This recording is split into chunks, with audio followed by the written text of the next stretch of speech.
This channel does not promote any violent, harmful, or illegal activities. All content provided by this channel is meant for an educational purpose only. আমরা বিভিন্ন জেলার ছবি তো আপনাদের সামনে তুলে ধরছিলাম, কিন্তু এবার বেগবাগানে পৌঁছে গিয়েছে ওই মিছিল, যেখানে পুলিশের পক্ষ থেকে কড়া নিরাপত্তা ব্যবস্থা মোতায়েন করা হয়েছে। 12 ফিট গার্ডরেল দেওয়া হয়েছে, যে গার্ডরেলগুলোকে লোহার শিকল দিয়ে বেঁধে দেওয়া হয়েছে। সেখানে নিরাপত্তা ব্যবস্থা আঁটুসাঁটু, সেখানে কিন্তু মিছিল এসে পৌঁছেছে। আমার সহকর্মী সুপ্রিয় সেখানে রয়েছেন। সুপ্রিয়, এই সময়টা নিয়ে অপেক্ষা ছিল যে মিছিল এলে তখন পুলিশের পক্ষ থেকে কি ব্যবস্থা নেওয়া হয়, সেখানে এই মুহূর্তে কি অবস্থা?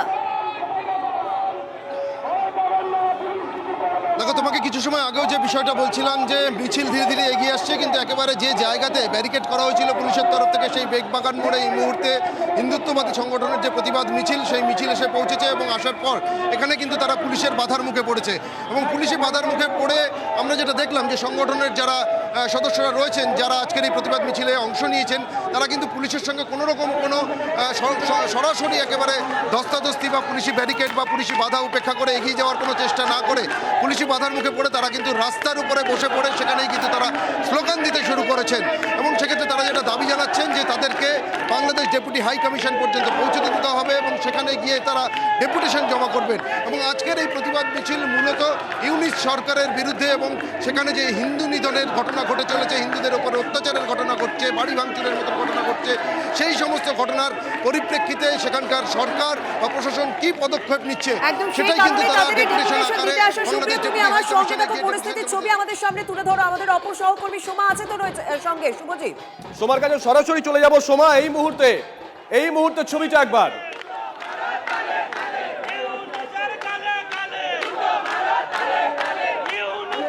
দেখো, এই মুহূর্তে আমি তোমাকে সেই ছবিটা দেখাই। দেখো, বেগবাগান মোড়, সেই বেগবাগান মোড়ে এসে হিন্দুত্ববাদী সংগঠন যারা রয়েছে, যারা প্রতিনিধিরা যারা রয়েছেন, তারা কিন্তু পুলিশি বাধার মুখে পড়ে তারা কিন্তু রাস্তায় বসে পড়েছে। আমি একটু কথা বলবো, এখানে যারা আছেন, আপনারা রাস্তায় বসে পড়েছেন, আপনাদের তো ডেপুটেশন আটকে দিল। কিভাবে ডেপুটেশন দিতে যাবেন? আমাদের নেতৃত্ব গেছে কথা বলতে। দেখুন, আমরা কোনো এইরকম আমরা শান্তিপূর্ণভাবেই যেতে চেয়েছি, আমরা শান্তিপূর্ণভাবেই যাব। কথা বলতে গেছে আমাদের প্রতিনিধিত্বরা গেছে, তারা কি বলে নিশ্চয়ই আমরা যাব, আমরা যাবই, এইটুকু আমরা বলছি। আমরা ন্যায্যর পথে, আমরা ন্যায়ের পথে, আমরা কোনো অন্যায় কিছু করছি না, তাই আমরা বলছি আমরা যাব। তাই জন্য আমরা বসেছি। আমাদের আগের দিন আপনারা প্রতিবাদে সামিল হয়েছেন, যাদেরকে অ্যারেস্ট করা হয়েছে এখনো ছাড়া হয়নি, হেফাজতে রয়েছে, তাদের মুক্তির জন্য কি বলবে? কত অ্যারেস্ট করবে, জেল ভর্তি। গ্রন্থের কোনো অংশ, যদি কোনো ধর্মগ্রন্থের কোনো অংশ কাউকে কাফের বলে জিহাদের অনুমতি দেয়, সেই অংশকে বাদ দিতে হবে। মাদ্রাসায় হিন্দু বিদ্বেষ শিক্ষা বন্ধ করতে হবে। আর যেন কোনো দিকুদাসের মতো ঘটনা না ঘটে তা নিশ্চিত করতে হবে। কতজনের প্রতিনিধি যাচ্ছেন আপনারা? তিনজন। বাংলাদেশের ডেপুটি হাই কমিশনারের কাছে বলা আছে, ওনারা সহযোগিতা করেছেন তিনজন: রজত রায়, সুন্দর গোপাল দাস, মৃত্যুঞ্জয় মণ্ডল। মূলত দাবি হচ্ছে বাংলাদেশে হিন্দু নিপীড়ন বন্ধ করতে হবে, বৌদ্ধ, শিখ, খ্রিস্টান এর উপর নিপীড়ন বন্ধ করতে হবে। আর যেন কোনো দিকুদাসের মতো ঘটনা না ঘটে। মাদ্রাসায় হিন্দু বিদ্বেষী শিক্ষা বন্ধ করতে হবে। যদি কোনো ধর্মগ্রন্থের কোনো অংশ অসহিষ্ণু মতবাদ দেয়, আমরা এসে আপনাদেরকে অবশ্যই আমরা বলেছি, আমাদের উল্লেখ আছে হিন্দু ছাড়া আরো 5টা অমুসলিম গোষ্ঠী, শিখ, পার্সি, জৈন, বৌদ্ধ, খ্রিস্টান, তাদের ক্ষেত্রেও যেন এই অধিকার বজায় থাকে। ঘটনার পর তো বেশ খানিকটা সময় পার হয়ে গেছে, প্রশাসন কি ব্যবস্থা নিয়েছে জানতে চাইবেন? আমরা এটা অবশ্যই বলবো, ওদের বক্তব্য কি ব্যবস্থা নিয়েছে সেটা আমরা জানতে চাইবো। আপনাদের আটকানোর জন্য এত বড় বড় গার্ডরেল দেওয়া হলো, কি বলবেন? আর দেখুন, এটা তাদের সঠিক ব্যাপার। আমরা আমাদের আন্দোলন করছি, আমরা আমাদের কাজ করছি, তারা তাদের কাজ করছে না। আপনারা আজকে আন্দোলন এই তো কি দাবি রাখবেন? মূলত তাদের কাছে কি দাবি রাখবেন? এই দাবি আমি এসে আপনাদেরকে বলছি বারবার। আমার নাম রজত রায়, আমি এসে বলছি। কি সিদ্ধান্ত হলো, এখন কি করবেন আপনারা? জমাটা দিয়েছে বলছি, জমাটা দিয়েছে বলবো। আপনারা শুনতে পেলেন যে প্রতিনিধি 3 জন যাচ্ছেন ভেতরে, আর এক্ষেত্রে বাইরের পরিস্থিতিটা ঠিক কি রয়েছে, সম্পূর্ণটা কি পরিস্থিতি কিভাবে সামলাচ্ছে পুলিশ আমরা জানবো। সোমা আমাদের প্রতিনিধি আমাদের সঙ্গেই আছেন। সোমা, পুলিশের কাছে আগের দিনের অভিজ্ঞতা সংগ্রহ করে পুলিশের সমস্ত ব্যবস্থা নিয়েছে, এই মুহূর্তে কিছুজন দেখলাম ভেতরে ঢুকছেন, আর বাকি বাইরের অবস্থা কি রয়েছে?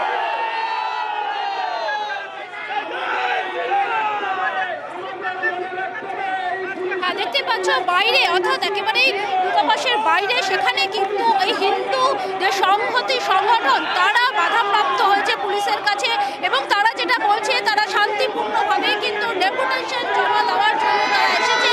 দেখতেই পাচ্ছ এখানে যারা রয়েছেন প্রতিনিধিরা, তারা কিন্তু এই মুক্তির দাবি করছে। অর্থাৎ আমরা দেখেছি যে এর আগেও এই বাংলাদেশ উপ হাইকমিশনের সামনে যে বিক্ষোভ হয়েছিল, তাতে যাদেরকে অ্যারেস্ট করা হয়েছে তাদেরকে নিঃশর্ত মুক্তি দিতে হবে। কি দাবি জানাচ্ছেন?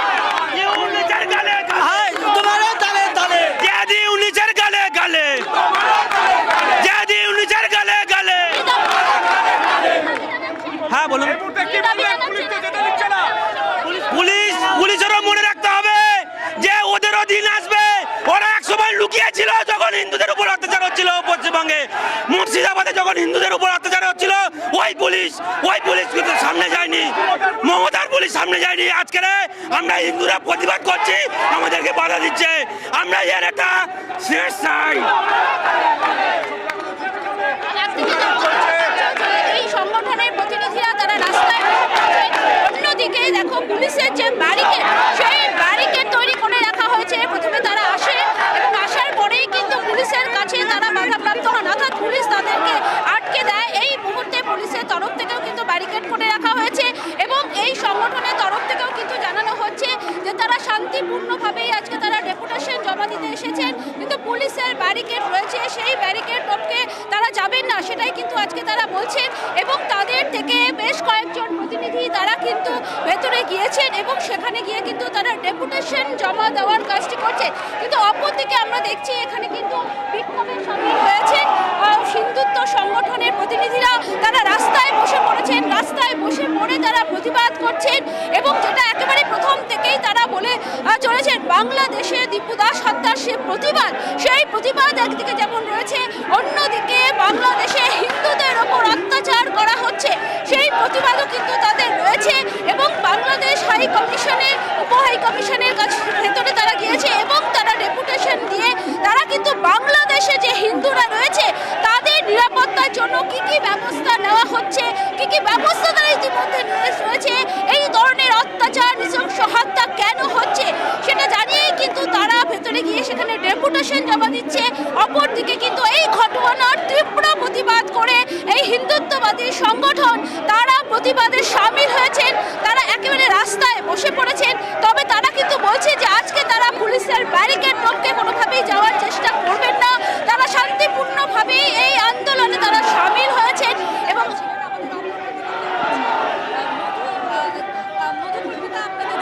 সেখানকার আর কি ছবি ধরা পড়ছে? একেবারে আমরা কিন্তু সেই ছবিটা লাগাতার দেখাচ্ছি আজকে এই মুহূর্তে ধন্যবাদ পরিস্থিতি বেগবাগানে সুপ্রিয় রয়েছেন আমাদের সঙ্গে। আমি সুপ্রিয়র কাছে চলে যাবো। সুপ্রিয়, তুমি যে জায়গায় রয়েছো সেখান থেকে কি ছবি দেখতে পাচ্ছ?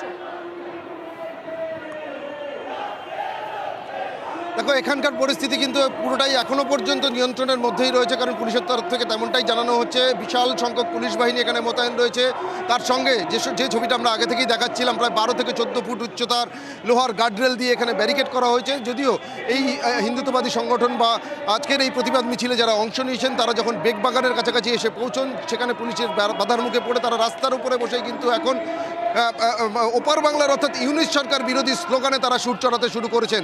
অন্যদিকে পুলিশের তরফ থেকে 3 সদস্যের প্রতিনিধি তাদেরকে ডেপুটি হাই কমিশনে নিয়ে যাওয়া হয়েছে। সেখানকার যারা দায়িত্বপ্রাপ্ত আধিকারিকরা রয়েছেন তাদের সঙ্গে তারা দেখা করবেন এবং তাদের যে সমস্ত দাবিগুলো রয়েছে বা যে বিষয় তারা জানতে চাইছেন সেগুলো তারা ডেপুটেশনের মধ্যে দিয়ে জমা করবেন এবং তার পাশাপাশি আধিকারিকদের সঙ্গে কথাও বলবেন। তারা বেরিয়ে আসার পরে কিন্তু আমরা যে বিষয়টা জানতে পারবো যে এই ডেপুটেশন জমা দেওয়ার যে বিষয়টা তাতে তারা কতটা তাদের সমস্ত বিষয়টা ঠিকভাবে হয়েছে কিনা। তবে এখানে কিন্তু আজকের এই সংগঠনের বাকি যারা সদস্যরা রয়েছেন যারা এই মিছিলে অংশ নিয়েছিলেন তারা কিন্তু রাস্তার উপরে বসে এখানে স্লোগান দিচ্ছেন, পুলিশের সঙ্গে কোনো রকম কোনো সম্মুখ সমরে না গিয়েই। কারণ গত মঙ্গলবার যে পরিস্থিতি আমরা দেখতে পেয়েছিলাম যে পুলিশকে কিন্তু রীতিমতো পরিস্থিতি সামাল দিতে গিয়ে বেশ বেগ পেতে হয়েছিল। বেশ কিছু সেদিনের হিন্দুত্ববাদী সংগঠনের যারা সদস্য তাদেরকে পুলিশ গ্রেপ্তার করে, যাদের মধ্যে বেশ কয়েকজন প্রায় 12 জনকে আজকে আবার আদালতে পেশ করা হবে। অন্যদিকে আজকের এই যে প্রতিবাদ মিছিল, সেই প্রতিবাদ মিছিল শিয়ালদা স্টেশন থেকে শুরু হওয়ার পর মল্লিক বাজার হয়ে ইতিমধ্যেই বেগবাগানে আসার পর এখানে বসেই কিন্তু সংগঠনের যারা সদস্যরা রয়েছেন তারা স্লোগান দিচ্ছেন এবং মূলত কিন্তু ইউনিশ সরকার বিরোধী স্লোগানেই তারা সুর চড়াতে শুরু করেছেন এবং অন্যদিকে বিশাল সংখ্যক পুলিশ বাহিনী কিন্তু এখানে মোতায়েন রয়েছে। অর্থাৎ কোনোভাবেই আইন শৃঙ্খলা পরিস্থিতি যাতে নিয়ন্ত্রণের বাইরে না যায় বা কোনো রকম কোনো বিশৃঙ্খল পরিস্থিতি তৈরি না হয় সেদিকে কিন্তু পুলিশের তরফ থেকে বিশেষভাবে নজর রাখা হচ্ছে। তবে কোনো রকম এখনও পর্যন্ত কোনো বিশৃঙ্খল পরিস্থিতি তৈরি হয়নি। পুলিশের বাধার মুখে পড়ে একেবারে রাস্তার উপরে বসেই তারা স্লোগান দিচ্ছেন, তারা প্রতিবাদে সোচ্চার হচ্ছেন। অন্যদিকে তাদের 3 সদস্যের প্রতিনিধি যাদেরকে পুলিশের তরফ থেকে ইতিমধ্যেই নিয়ে যাওয়া হয়েছে বাংলাদেশ ডেপুটি হাই কমিশনে, সেখানে তারা পৌঁছেছেন এবং আর কিছু সময়ের মধ্যেই তারা সেখানকার যারা দায়িত্বপ্রাপ্ত আধিকারিকরা রয়েছেন তাদের কাছে ডেপুটেশন জমা দেবেন এবং বিস্তারিতভাবে সেখানকার বর্তমান পরিস্থিতি এবং প্রশাসন যেভাবে অমুসলিম যে সম্প্রদায়ের মানুষরা রয়েছেন সেখানে হিন্দু থেকে শুরু করে অন্যান্য সম্প্রদায় তাদের বিরুদ্ধে যে আক্রমণ বা তাদের উপরে যে অত্যাচার সেই বিষয়গুলো বন্ধ করার জন্য সেখানকার প্রশাসন কী পদক্ষেপ নিচ্ছে, এমনকি দীপু দাসের যে খুনের ঘটনা সেই ঘটনার পরবর্তী সময়ে প্রশাসন কী পদক্ষেপ নিচ্ছে এ ধরনের বিভিন্ন বিষয় তাদের তরফ থেকে জানতে চাওয়া হবে এমনটাই কিন্তু তারা জানিয়েছেন। তবে পরিস্থিতি এখনও পর্যন্ত নিয়ন্ত্রণের মধ্যে রয়েছে এমনটাই পুলিশের তরফ থেকে জানানো হচ্ছে, যদিও পুলিশের তরফ থেকে কিন্তু যাবতীয় বন্দোবস্ত রাখা হয়েছে।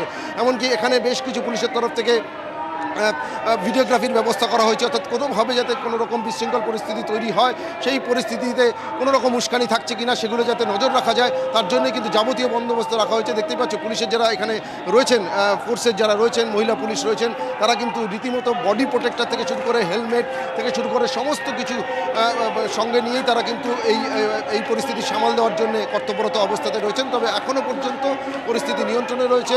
হিন্দুত্ববাদী সংগঠনের যারা সদস্যরা এসছেন তারা রাস্তার উপরে বসেই কিন্তু তাদের প্রতিবাদে সোচ্চার হচ্ছেন, তারা স্লোগান দিচ্ছেন। তবে তার মধ্যেই তাদের 3 সদস্যের প্রতিনিধি তারা ইতিমধ্যে ভেতরে পৌঁছে ডেপুটেশন দেওয়ার যে কর্মসূচি রয়েছে সেই কর্মসূচিটি তারা করছেন। একদম সুপ্রিয় সেখানকার বক্তব্য তুলে ধরছে এবং সেখানকার পরিস্থিতি তুলে দেখালো যে 3 সদস্য প্রতিনিধি দল তারা গিয়েছেন বাংলাদেশ উপদূতাবাসে এবং সেখানে তারা ডেপুটেশন দেবেন এবং তার বাইরে কিন্তু প্রতিবাদ স্লোগান চলছে। শুভজিৎ, আমরা সেই ছবি দেখছি, কিন্তু গতকালের থেকে আজকের ছবিটা পুরোপুরি আলাদা। গতকাল আমরা দেখেছিলাম তারা বারবার বলেছেন তাদেরকে অ্যালাউ করার জন্য, কিন্তু কোনো প্রতিনিধি দলের কথা সেদিনকে তারা বলেননি বা হয়তো বলেছিলেন অ্যালাউ করেনি, দুটোর একটা যে কোনো একটা হতে পারে। কিন্তু আজকে 3 জন প্রতিনিধি গেছেন এবং তারা বললেন ক্যামেরার সামনে যে তারাও সহযোগিতা করেছেন, মানে বাংলাদেশ ডেপুটি হাইকমিশনের তরফ থেকেও সহযোগিতা করা হয়েছে। তারা বললেন তারা কোন কোন দাবি নিয়ে গেছেন, মূলত 3টি দাবি নিয়ে গেছেন। বেরিয়ে এসে তারপরে সংবাদ মাধ্যমের মুখোমুখি হবেন, কিন্তু তাদের সংগঠনের বাকি যারা আছেন তারা আজকে রাস্তায় বসে আছেন, তারা স্লোগান দিচ্ছেন। অন্যদিকে পুলিশের তরফ থেকেও কিন্তু গত দিন আমরা দেখেছিলাম যে 1 লেয়ার ব্যারিকেড করা হয়েছিল, আজকে কিন্তু 2 লেয়ার ব্যারিকেড করা হয়েছে। সামনে একটা বড় ব্যারিকেড, 12 ফুটের ব্যারিকেড, সেই ব্যারিকেড যদি টপকেও কেউ চলে যায় বা ভেঙেও কেউ চলে যায় পিছনে কিন্তু আরো একটা ব্যারিকেড রয়েছে এবং আমরা দেখতে পাচ্ছি জেলার বিভিন্ন প্রান্ত থেকেও সেই প্রতিবাদের ছবি আসছে। আমরা তো মালদা, বাঁকুড়া, মেদিনীপুরের ছবি দেখালাম, এখন কলকাতার পাশাপাশি আমরা শিলিগুড়ির ছবিও দেখাচ্ছি। রাজ্যের বিভিন্ন জেলায় বিভিন্ন হিন্দু সংগঠনের পক্ষ থেকে তারা ওপার বাংলায় যে হিন্দু নিধনের ঘটনা ঘটছে, দীপু দাসের ঘটনা ঘটেছে, অমৃত মণ্ডলের ঘটনা ঘটেছে, সেই খুনের প্রতিবাদে তারা এপার বাংলায় প্রতিবাদের আজ তুলছেন এবং ইউনুস প্রশাসনকে দায়ী করে তারা বেশ কিছু প্রশ্নের উত্তর চাইছেন। শিলিগুড়িতেও প্রতিবাদ। আমাদের অঙ্গীকার ওই পারের হিন্দুরা সুরক্ষিত না থাকে তাহলে ভারতবর্ষেও বাংলাদেশিরা কিন্তু সুরক্ষিত থাকবে না। আমাদের সমস্ত সরকারের কাছে আবেদন, বাংলাদেশের সাথে সব রকম সম্পর্ক বিচ্ছিন্ন করুন, এই সোনালী ব্যাংককে বন্ধ করতে হবে। আমরা এখানে কোনো বাংলাদেশিদের কাজ করতে দিব না। যদিও এই ব্যাংকে কাজ করতে হয় শুধুমাত্র ভারতীয় যারা আছে তাদের মাধ্যমে কাজ করানো হোক, কোনো বাংলাদেশিদের মাধ্যমে যেন এখানে কাজ করানো না হয়।